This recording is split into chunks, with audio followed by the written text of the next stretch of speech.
ونسلم على رسوله الكريم أما بعد فأعوذ بالله من الشيطان الرجيم بسم الله الرحمن الرحيم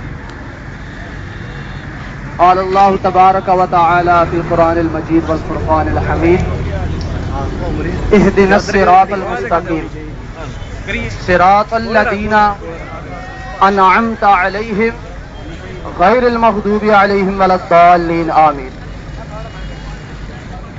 حسن یوسف پہ کٹی مصر میں انگشت زنان، حسن یوسف پہ کٹی مصر میں انگشت زنان، سر کٹاتے ہیں تیرے نام پہ مردان عرب. اور مولانا عبد الرحمن جامی رحمت اللہ تعالی علیہ اگر ان سے شان پوچھنی ہے میرے آقا علیہ الصلوۃ والسلام کی تو دیکھو وہ کیا کہہ رہے ہیں میرے آقا علیہ الصلوۃ والسلام کی خدمت اقدس میں. سگترا کاش جامی نام بودے یا رسول اللہ صلی اللہ علیہ وسلم، کاش آپ کے کتے کا نام جامی ہوتا. آمد پر زبان گاہے گاہے کبھی کبھی آپ کی زبان سے جامی جامی جاری ہوتا. آج ہم غلامی رسول کا بڑا دعویٰ کرتے ہیں، محبت رسول کے بڑے دعوے ہیں. ایک بات فقط کروں گا، اسے پلے باندھ لینا. میرے حضور سیدی مرشدی وساندی حضور شیخ الاسلام والمسلمین حضور خواجہ خواجگان حضرت خواجہ محمد قمر الدین سیالوی رحمت اللہ تعالی علیہ، آپ نے ایک مرتبہ اپنے خادم سے کہا بھائی سفر سے آیا ہوں، تھکا ہوا ہوں، تو ایسا کرو مجھے لتاڑو ذرا. اس نے کہا غریب نواز میں خادم، میں نوکر اور میں آپ کے جسم پہ پاؤں رکھوں؟ آپ نے کہا کوئی بات نہیں، میں کہہ رہا ہوں میرا حکم مانو اور میرے جسم پہ پاؤں رکھو، مجھے دباؤ، تھکاوٹ نے برا حال کیا ہوا ہے. اس نے کہا نہیں غریب نواز یہ مجھ سے گستاخی نہیں ہو سکتی. آپ نے کہا میری بات مان کر تو میرے جسم پہ پاؤں نہیں رکھ رہا اور میری بات نہ مان کر میری زبان پہ پاؤں رکھ رہا ہے. آج ہم غلامی رسول میں موت بھی قبول ہے کہ نعرہ لگاتے ہیں. ارے خدا کے بندو، غلامی رسول میں داڑھی رکھنا تمہیں قبول نہیں، کس موت کی تم بات کرتے ہو؟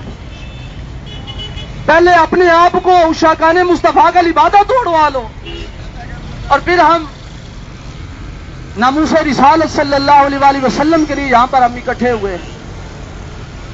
ارے نہ تو تمہاری شکل مسلمانوں والی نظر آتی ہے کسی کی، نہ کسی کا پہناوا نظر آ رہا. وہ معزز تھے زمانے میں، مسلمان ہو کر ہم خار ہوئے دونوں جہاں میں تارک قرآن ہو کر. آج قرآن کا دامن ہم نے چھوڑ دیا ہے، جس وجہ سے ہم زمانے کے اندر ذلیل و رسوا ہو رہے ہیں. آج ہمارے اندر سچے اشاقان مصطفیٰ چند نام کے رہ چکے ہیں، اور اس کی وجہ کیا ہے کہ ہم نے قرآن کے دامن کو چھوڑ دیا ہے. آج یہاں پر علماء آئے ہیں، میں ان علماء کی خدمت میں اس وقت ایک بات عرض کروں گا. موضوع کے حوالے سے گفتگو دوسرے علماء کریں گے، میں نے تربیتی بات ایک تو کرنی ہے بس.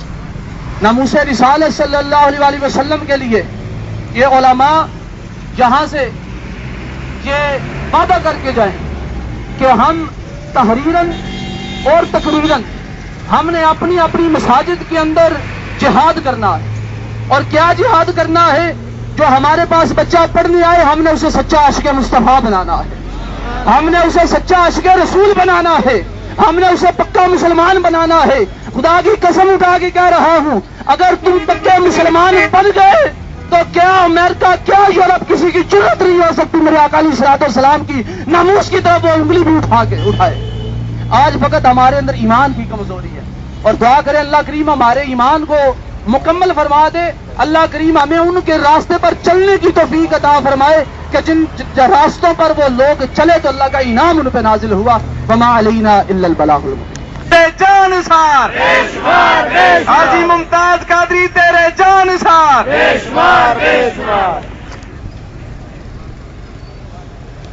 نحمده ونصلي ونسلم على رسوله الكريم.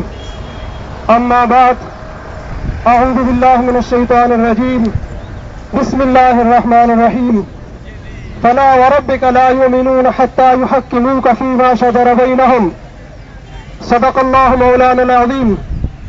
حضرات محترم، آج ہم ایک غازی ناموس رسالت کی کے ساتھ اظہار یکجہتی کے لیے یہاں حاضر ہوئے ہیں. یہاں آج پیغام جو ہے وہ یہ لے کے جانا ہے کہ اللہ جل مجدور شاد فرماتا ہے کہ اے پیارے حبیب، تیرے رب کی قسم، وہ ایمان والا نہیں ہو سکتا ہے جو اے پیارے حبیب تمہیں اپنے سارے فیصلوں میں حاکم تسلیم نہ کر لے۔ رسول اکرم صلی اللہ علیہ وآلہ وسلم کے زمانہ اقدس میں ایک منافق اور یہودی، ان دونوں کا پانی پر جھگڑا ہوا۔ وہ دونوں رسول اکرم صلی اللہ علیہ وآلہ وسلم کی بارگاہ عالیہ میں پہنچتے ہیں۔ رسول پاک صلی اللہ علیہ وسلم مبارک نے فیصلہ یہودی کے حق میں دیا، وہ حق پر تھا۔ منافق راضی نہیں ہوا، کہنے لگا یہ فیصلہ ابو بکر صدیق رضی اللہ تعالیٰ عنہ کے پاس لے جائیں گے۔ حضرت ابو بکر صدیق رضی اللہ تعالیٰ عنہ نے فیصلہ بھی یہودی کے حق میں دیا، وہ حق پر تھا۔ منافق راضی نہیں ہوا، کہنے لگا عمر رضی اللہ تعالیٰ عنہ کی بارگاہ میں جائیں گے۔ جب حضرت عمر رضی اللہ تعالیٰ عنہ کی بارگاہ میں پہنچتے ہیں تو اس یہودی نے عرض کیا کہ حضرت فیصلہ کرنے سے پہلے ایک میری بات سماعت فرما لیں۔ اسی مقدمے کا فیصلہ پہلے رسول اکرم صلی اللہ علیہ وسلم میرے حق میں کر چکے ہیں، اور اسی مقدمے کا فیصلہ حضرت ابو بکر صدیق رضی اللہ تعالیٰ نے میرے حق میں کر چکے ہیں۔ جب اتنی بات سنی تو حضرت عمر رضی اللہ تعالیٰ نے فرمایا ایک منٹ صبر کرو، ٹھہرو۔ آپ اندر کے ننگی تلوار لے کر آئے اور اس منافق کا سر تن سے جدا کر دیا۔ فرمایا جو نبی کا فیصلہ تسلیم نہ کرے، جو ابو بکر کا فیصلہ تسلیم نہ کرے، عمر کا فیصلہ یہ ہے کہ اس کا سر تن سے جدا ہو۔ یہ پاکستان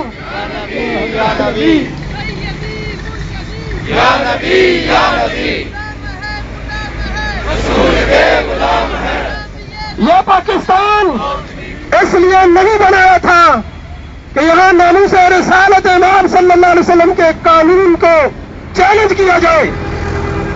یہ ملک صرف اور صرف رسول اکرم صلی اللہ علیہ وسلم کی ناموس کے لیے بنایا تھا۔ پاکستان کا مطلب کیا؟ پاکستان کا مطلب کیا؟ رسول اکرم نبی مجسم صلی اللہ علیہ وآلہ وسلم کی تعظیم ایمان کی بنیاد ہے۔ اگر تعظیم نہیں ہے تو نہ کسی کی محبت قبول ہے، نہ کسی کی اطاعت قبول ہے۔ جس طرح تعظیم کرنا ہر مسلمان پر ذاتی طور پر سب سے اہم فریضہ ہے، نماز، حج، روزہ، زکوٰۃ یہ فرائض اسلامیہ ہیں، لیکن ان سب سے بڑا فرض رسول اکرم صلی اللہ علیہ وسلم کی تعظیم ہے۔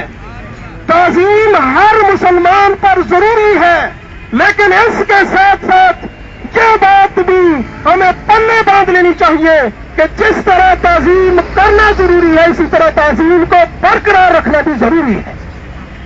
کوئی ایمان والا کسی گستاخ کو، وہ گستاخ کسی جگہ پر بھی ہو، اس کے پاس کتنی دولت ہو، اس کے پاس کون سا منصب ہو، اس کے پاس کتنا لشکر ہو، اس کی پرواہ نہیں ہے۔ ایمان کا تقاضا ہے کہ جہاں بھی گستاخ رسول ہو، عاشق رسول وہاں پہنچے اور اس کی گردن تن سے جدا کر دے۔ اگر نہیں تو ایمان مکمل نہیں ہوتا ہے، اگر نہیں تو ایمان مکمل نہیں ہوتا ہے۔ جہاں تک تعظیم ضروری ہے، اسی طرح یہ بات بھی ہمیشہ یاد رکھے تعظیم کو برقرار رکھنا بھی ضروری ہے۔ ہم سلام عقیدت پیش کرتے ہیں ملک ممتاز حسین قادری کی خدمت میں کہ جس نے پاکستان کے جملہ مسلمانوں کے ذمہ جو قرض تھا اس نے تنہا ادا کر دیا۔